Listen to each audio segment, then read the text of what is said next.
اسی سے متعلق میرا اگلا سوال ہے کہ آپ صلی اللہ علیہ وسلم کی حیات میں جو بھی اسلامک جنگیں ہوئیں وہ اوفینسو تھیں یا ڈیفینسو؟ جیسا کہ میں نے آپ سے تفصیلی طور پہ ابھی بتایا کہ افینسو اگر یہ معنی میں لے رہے کہ جا کے نبی صلی اللہ علیہ وسلم نے ان کو چھیڑا ہے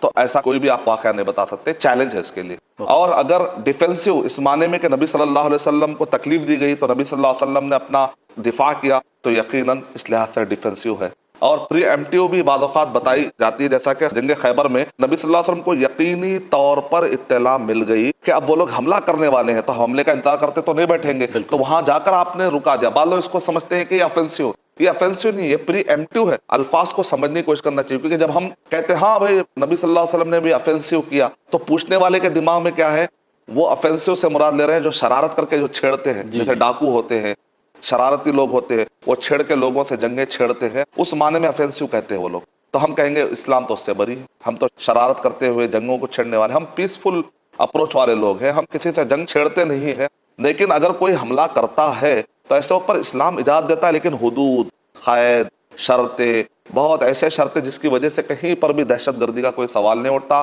عام انسان قانون کو اپنے ہاتھ میں لینے کا کوئی شکل نہیں نکلتی۔